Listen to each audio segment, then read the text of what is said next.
Hello friends, good morning. आज हम एक नया टॉपिक आपके सामने लेके आए हुए हैं, मैन्युफैक्चरिंग इंडस्ट्रीज इन इंडिया। विनिर्माण उद्योग, भारत में विनिर्माण उद्योग, उसको प्रभावित करने वाले कारक और उसके टाइप्स। सबसे पहले हमारे पास क्वेश्चन यही उठता है कि विनिर्माण उद्योग होते क्या हैं।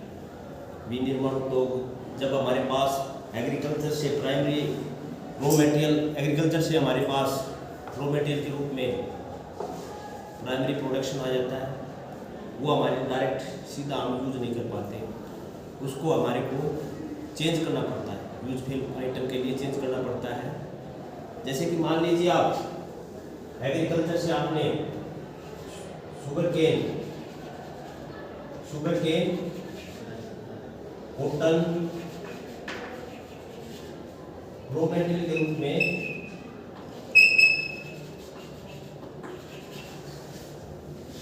आपको प्राप्त हुआ, क्या आप इसको सीधा यूज कर सकते हो? नहीं। इसको यूज करने के लिए हमारे एक प्रोसेस होती है। उस प्रोसेस के अंदर क्या करता है कि हम प्राइमरी जो रॉ मटेरियल हमने एग्रीकल्चर से जो प्राप्त किया है उसे मशीन के माध्यम से हम उसको एक यूजफुल तैयार माल में हम बदलते हैं। जैसे मान लीजिए शुगर केन से हम चीनी, शुगर, कॉटन से हम सूती वस्त्र यानी क्लोथ्स प्राप्त करते हैं। ये पूरी प्रक्रिया क्या होती है आपकी? औद्योगिकरण। अब बात ये आती है कि उद्योगों की आवश्यकता क्यों पड़ती है। किसी भी अर्थव्यवस्था के लिए जीडीपी में सबसे बड़ा योगदान आपका उद्योग है। उद्योग रक्त धमनियों की तरह है। जिस तरह से शरीर में धमनियों का काम होता है रक्त का संचार करने के लिए, उसी तरह किसी भी देश की अर्थव्यवस्था को सुचारू रूप से चलाने के लिए उद्योग का महत्वपूर्ण स्थान होता है। फिर हमारे पास क्वेश्चन ये आता है कि उद्योग कहीं पर भी लगाए जा सकते हैं। उद्योग ये नहीं कि हम मान लीजिए आप इस जगह पर उद्योग लगाना चाहते हो, क्या कोई फैक्टर होते हैं उद्योगों को प्रभावित करने के लिए? डेफिनेटली फैक्टर उद्योगों को प्रभावित करने के लिए होते हैं।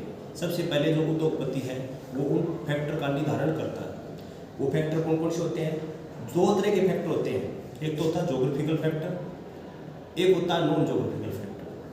जोग्राफिकल फैक्टर के अंदर आपका सबसे पहले आता है रॉ मटेरियल।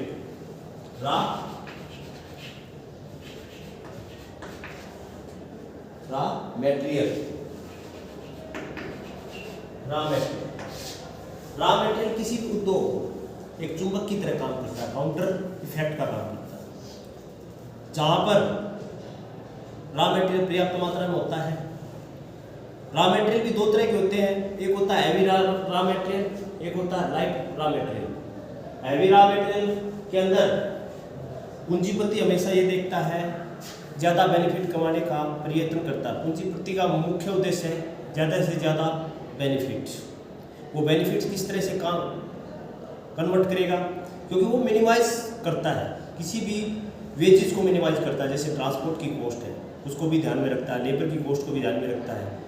इन चीज़ों को ध्यान में रख के वो उद्योगों की स्थापना करता है। तो रॉ मटेरियल अगर मान लीजिए आपको कोई भी लोहा उद्योग लगाना है, लोहा उद्योग के अंदर भारी मात्रा के अंदर आपका रॉ मटेरियल प्रयोग होता है, हैवी रॉ मटेरियल प्रयोग होता है। जैसे कोयला है, डोलोमाइट है, बॉक्साइट है, चूना पत्थर है।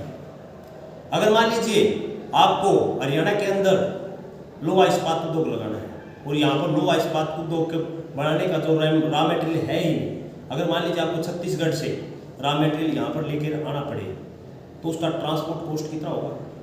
क्या वो रॉ मटेरियल जब हमारे पास तैयार माल के रूप में आएगा, क्या उसका जो मूल्य है वो ज़्यादा नहीं होगा? और एग्जाम्पल के तौर पर एक तो हम छत्तीसगढ़ के अंदर लोहा इस्पात लगाते हैं और एक हरियाणा के अंदर जो लोहा इस्पात लगाया जाता है तो उसके ऊपर कितना इफेक्ट होगा? ज़्यादा सस्ता कहाँ आएगा? जहाँ रॉ मटेरियल आसपास है, क्योंकि उसको ट्रांसपोर्ट कॉस्ट नहीं देनी पड़ती। ट्रांसपोर्ट कॉस्ट लगती है, वो मिनिमम ट्रांसपोर्ट कॉस्ट लगती है। आसानी से एक स्थान से दूसरे स्थान पर भेजा जा सकता है। सारे जो भी भारी इंडस्ट्रीज हैं यानी हैवी इंडस्ट्रीज है वो मोस्टली कहाँ पर? कोस्टल एरिया के आसपास है। कोस्टल एरिया के पास क्यों स्थापित किए गए हैं? क्योंकि एक तो कोस्टल एरिया के पास क्या है, सबसे ज्यादा मिनिमम ट्रांसपोर्ट कॉस्ट किसकी आती है? वाटरवे के द्वारा। लंबी दूरी जितना भी मान लीजिए थ्योरी होती है ट्रांसपोर्ट कॉस्ट की, वो करो होता ना, छोटी दूरी के लिए सड़क ट्रांसपोर्ट, फिर लंबी दूरी के लिए रेल ट्रांसपोर्ट, जब ज़्यादा लंबी दूरी की और ज़्यादा हैवी मटेरियल लेके आना पड़ता है तो उसके लिए भी वाटर वे का प्रयोग किया जाता है। तो रॉ मटेरियल के अंदर मान लीजिए आपको सूती वस्त्र उद्योग लगाना है, सूती वस्त्र उद्योग के लिए कपास रॉ मटेरियल के रूप में प्रयोग की जाती है। तो कपास कहाँ मिलती है? महाराष्ट्र में। महाराष्ट्र, गुजरात, उत्तर प्रदेश, जो भी कपास के उत्पादक राज्य हैं उन्हीं के अंदर मोस्टली जो सूती वस्त्र उद्योग है वही प्रस्तावित किए गए हैं। तो इसलिए सबसे महत्वपूर्ण क्या हुआ? Raw material. जो उद्योगों के निर्धारण में रॉ मटेरियल काउंटर इफेक्ट का प्रयोग करता है। जिस तरह से चुंबक लोहे को अपनी तरह से खींचती है, उसी तरह से रॉ मटेरियल भी उद्योग को अपनी तरह आकर्षित करता है। नेक्स्ट पॉइंट आता है पावर। नेक्स्ट पॉइंट क्या आता है? पावर। किसी भी उद्योग को चलाने के लिए ऊर्जा की आवश्यकता पड़ती है। ऊर्जा भी मान लीजिए जल ऊर्जा है, विद्युत ऊर्जा है, पेट्रोलियम ऊर्जा है, कोयले का प्रयोग किया जाता है। जहाँ पर ऊर्जा सस्ती मिलेगी वहाँ पर उद्योग स्थापित होंगे। मोस्टली उद्योग लोहा इस्पात उद्योग कोयले के पास स्थापित किए गए हैं क्योंकि ऊर्जा के रूप में कोयला ज़्यादा प्रयोग किया गया है। आपका कर्नाटक के अंदर बेलारी, वहाँ पर चित्रदुर्ग, वहाँ पर आपका कोयला या लोहा इस्पात उद्योग स्थापित किया गया। उसके पीछे कारण है, वहाँ पर लोहे के खाने हैं लेकिन कोयला नहीं है। उसका अल्टरनेटिव क्या प्रयोग किया गया है? हाइड्रो इलेक्ट्रिकल पावर, क्योंकि बड़ी मात्रा में वहाँ हाइड्रो इलेक्ट्रिकल पावर है और जिसका प्रयोग उद्योगों को मशीन चलाने के लिए किया गया है। तो दूसरा पॉइंट क्या है? सबसे पहले उद्योगों के निर्धारण में जो शक्ति है, उद्योग को चलाने के लिए पावर है, उसकी आवश्यकता होती है। ठीक है। नेक्स्ट है आपका लेबर। आज के ज़माने के अंदर लेबर मिनिमाइज कर दी गई है क्योंकि सारा काम मशीनों से होने लगा है, लेकिन फिर भी हमारे को लेबर की आवश्यकता पड़ती है। अब आपको पता होगा कि सबसे ज़्यादा जो इंडस्ट्रीज है महाराष्ट्र के अंदर है। महाराष्ट्र के अंदर आसानी से वहाँ पर लेबर, एक तो पॉपुलेशन स्टेट ज़्यादा है, दूसरे नंबर पर पॉपुलेटेड स्टेट आता है, वहाँ पर आसानी से आपको लेबर मिल जाती है। बिहार के अंदर, छत्तीसगढ़ के अंदर, झारखंड के अंदर यहाँ पर आसानी से लेबर मिल जाती है। लेबर, सस्ती लेबर मिलती है और एक कुशल लेबर मिलती है जो उद्योगपति को चाहिए। तो लेबर भी किसी भी उद्योग को निर्धारण करने में महत्वपूर्ण स्थान रखता है। फिर है तीसरा सबसे इंपॉर्टेंट पॉइंट है, रॉ मटेरियल के बाद, पावर के बाद सबसे इंपॉर्टेंट पॉइंट, चौथा पॉइंट क्या है? Transport cost. Transport cost, transport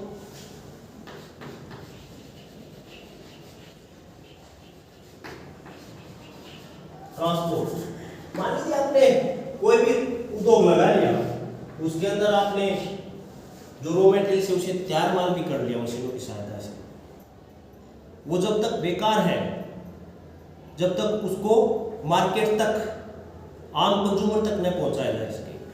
और कोई भी उद्योग है, उस उद्योग को चलाने के लिए रॉ मटेरियल की भी आवश्यकता है। अगर आपको रॉ मटेरियल एक स्थान से दूसरे स्थान पर लाना पड़ेगा तो आपको ट्रांसपोर्ट की आवश्यकता होगी। ट्रांसपोर्ट की आवश्यकता होगी एक स्थान से दूसरे स्थान तक ले जाने के लिए।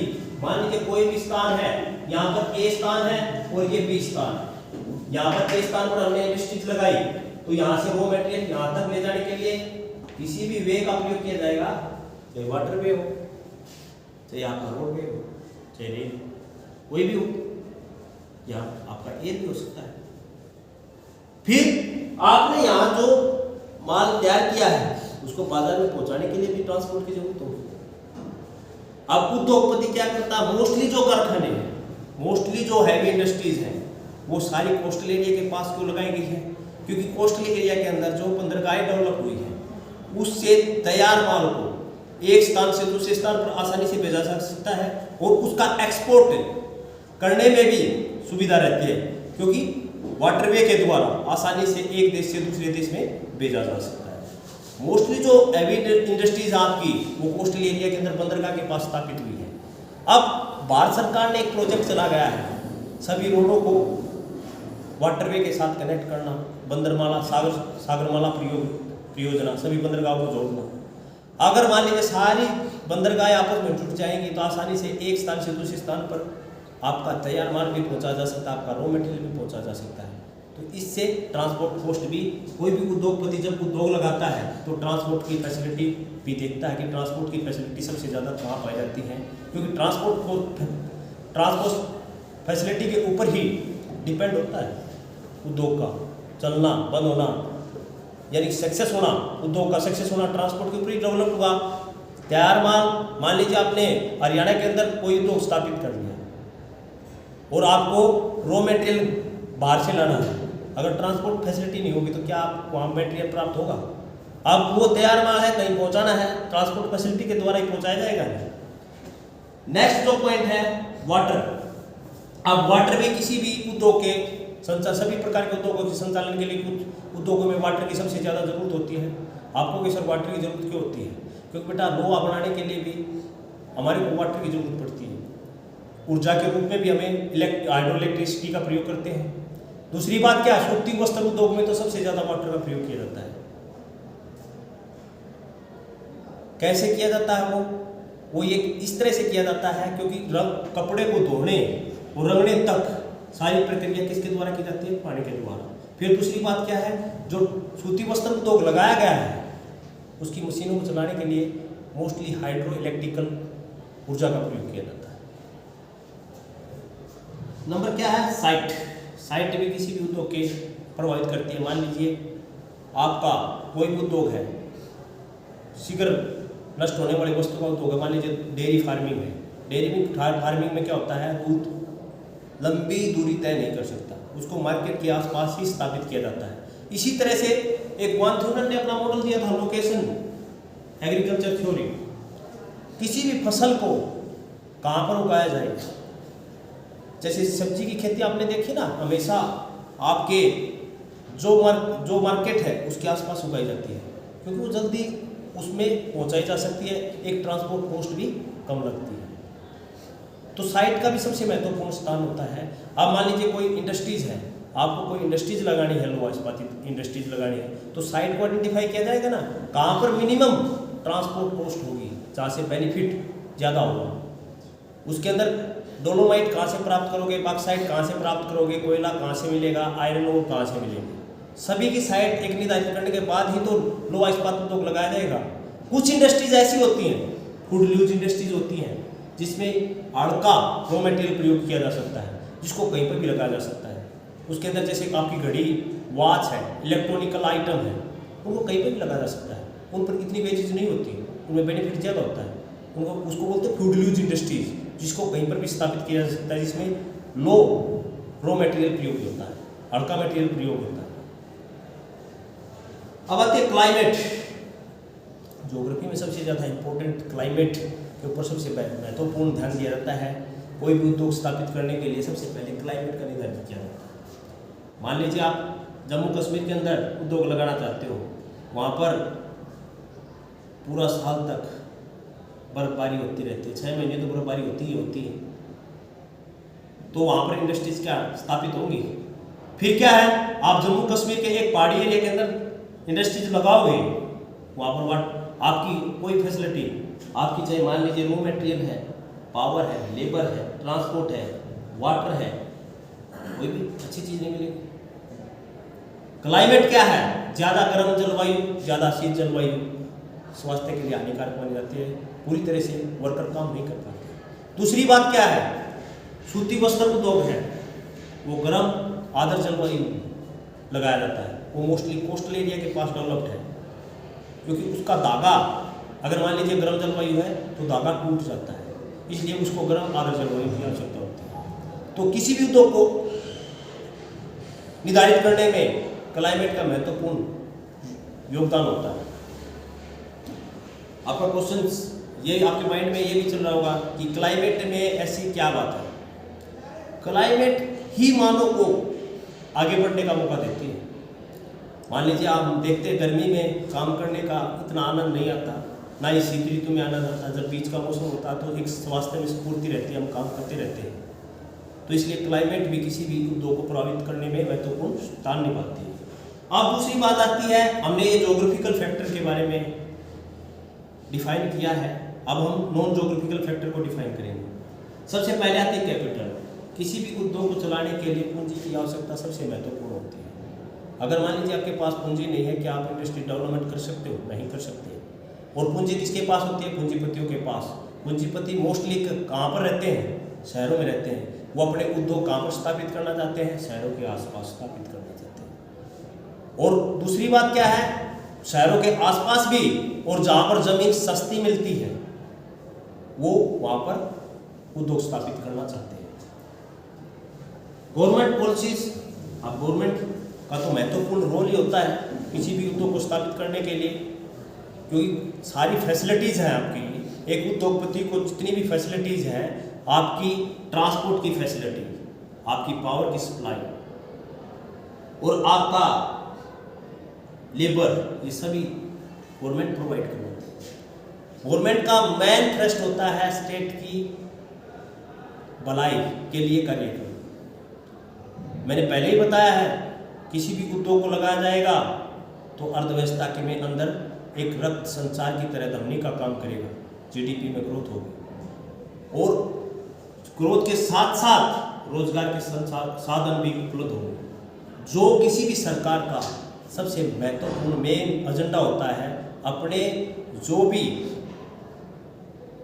निवासी होते हैं उनके लिए रोजगार के अवसर जनरेट करना। सरकार ये नहीं कि सरकार कहीं पर भी उद्योग स्थापित कर देती है।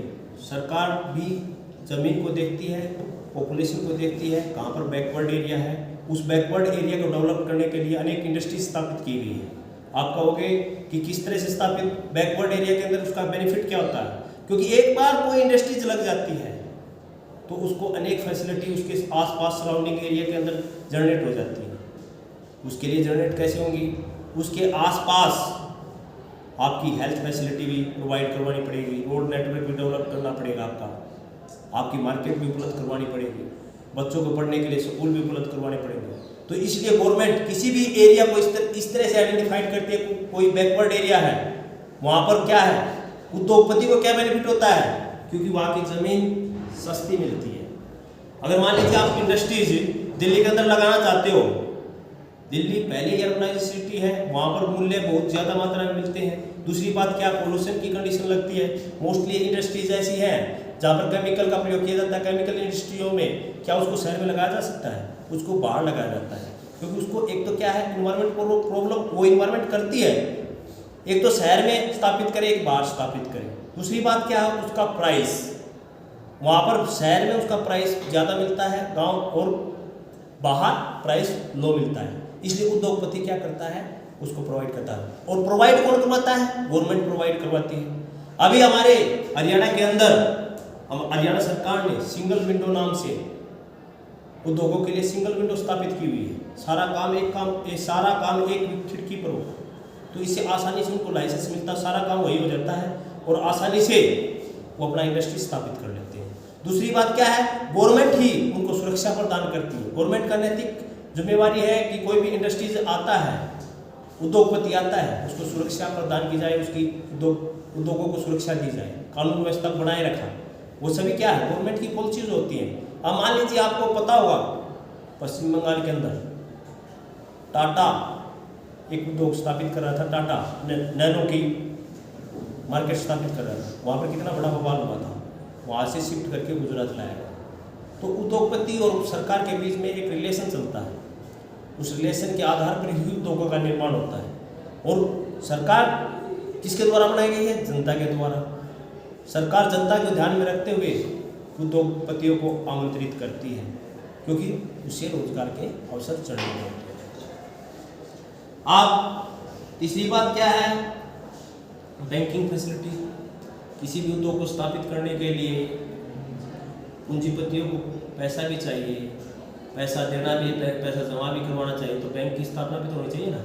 जहाँ पर बैंकिंग फैसिलिटी ज़्यादा है वहाँ पर उद्योग ज़्यादा निर्माण होता है। आप देखते होंगे सराउंडिंग एरिया के अंदर जहाँ पर इंडस्ट्री ज़्यादा है, आपकी नोएडा आपका गुड़गांव, फरीदाबाद, वहाँ पर बड़े बड़े बैंक स्थापित हैं ताकि आसानी से लोन मिल सके। इंटरनेट फैसिलिटी, इंश्योरेंस की फैसिलिटी, जहाँ पर मान लीजिए उद्योगों के अंदर कोई काम करता है, मशीन के द्वारा काम किया जाता है, किसी मजदूर के साथ अनहोनी हो जाती है तो इंश्योरेंस क्लेम के साथ उसको पैसा दिया जाता है। तो ये अनेक फैसिलिटीज़ हैं जो उद्योगों को प्रभावित करती है। अब आता है क्लासिफिकेशन ऑफ इंडस्ट्रीज।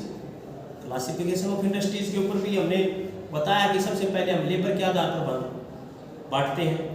लेबर के आधार पर 3 तरह के होते हैं, large scale, medium scale, small scale. Large scale क्या होता है? जिसमें बड़ी मात्रा में लेबर की आवश्यकता होती है, जैसे सूती वस्त्र उद्योग है, स्टील उद्योग है, जिसमें बड़ी मात्रा में हमें लेबर की आवश्यकता होती है। मीडियम स्केल क्या होता है? जिसमें लार्ज स्केल से कम और स्मॉल स्केल से ज़्यादा आवश्यकता होती है, जैसे रेडियो, टेलीविजन इंडस्ट्रीज, ये क्या है? Medium scale. स्मॉल स्केल क्या है? जिसमें बिल्कुल थोड़े लेबर की आवश्यकता होती है, जैसे कोई पर्सनल इंडिविजुअल खुला हुआ एक छोटा उद्योग होता है, जिसको हम कुटीर उद्योग भी बोल सकते हैं। फिर क्या है? रॉ मटेरियल के आधार पर। रॉ मटेरियल के आधार पर 2 तरह के होते हैं, हैवी रॉ मटेरियल उद्योग, लाइट मटेरियल रॉ उद्योग। भारी उद्योग कौन से होते हैं? जिसमें बड़ी मात्रा में भारी रॉ मटेरियल का प्रयोग किया जाता है, जैसे लोहा, इसके अंदर डोलोमाइट, चूना पत्थर, आपका कोयला, बड़ी बड़ी रॉ मटेरियल का प्रयोग किया जाता है। लाइट में क्या, मैंने पहले ही बताया था, जो फूड यूज इंडस्ट्रीज है वो लाइट मटेरियल उद्योग होते हैं, जिनको कहीं पर भी स्थापित किया जा सकता है। आपका घड़ी है, इलेक्ट्रिकल आइटम है, ये क्या आपकी रॉ मटेरियल है। ओनरशिप के आधार पर, स्वामित्व के आधार पर हम बांटते हैं, 5-6 वर्ग में बांटते हैं। सबसे पहले प्राइवेट, जिसमें एक फर्म होती है, उसके फर्म के द्वारा उद्योग स्थापित किया जाता है। इंडिविजुअल फर्म, जैसे आपका टिस्को है, टाटा आयरन, आपका बजाज है, मारुति सुजुकी है। तो ये क्या है? Private sector. पब्लिक सेक्टर क्या है? जिसमें सरकार के द्वारा डेवलप उद्योग स्थापित किए जाते हैं, जैसे आपकी स्टील कंपनियां हैं, बड़ी बड़ी स्टील, लोहा इस्पात उद्योग है, वो सारे क्या आपके पब्लिक सेक्टर। ज्वाइंट सेक्टर क्या होता है? जिसमें सरकार और कुछ प्राइवेट दोनों मिलकर अपना उद्योग चलाते हैं। लिमिटेड। कोऑपरेटिव सोसाइटी क्या है? छोटे छोटे एक ग्रुप बना दिया जाता है, उन ग्रुप के द्वारा उद्योग लगाया जाता है, उसके द्वारा चलाया जाता है। जैसे शुगर केन यानी कि शुगर मिल्स, एक कोऑपरेटिव सोसाइटी है। फिर क्या? मल्टीनेशनल कंपनियां, MNC, आपको पता होगा इसके बारे में, तो बहुत बड़ा सभी जानते होंगे। MNC जो है, मल्टीनेशनल जो कंपनियां हैं, जिसका मुख्यालय एक देश में होता है और जिसका व्यापार अनेक देशों में फैला होता है। MNC की कंसेप्ट कब आया हमारे इंडिया के अंदर? 1991 में हमारे देश की सीमाएं खोली गई थी FDI के लिए। उसके बाद MNC कंपनियां, जैसे कोका कोला है, MNC कंपनियां हैं, एडिडास है, रिबॉक्स है, ये सारी क्या है? इसका मुख्यालय एक देश में होता है। जिस देश की कंपनी होती है वहाँ मुख्यालय होता है। हमारा जियो है, जियो है, MNC है ना। जियो क्या है? रिलायंस है, रिलायंस ग्रुप की एक कंपनी है, जिसका मुख्यालय हमारे देश में है, लेकिन इसका व्यापार सभी देशों में फैला हुआ है।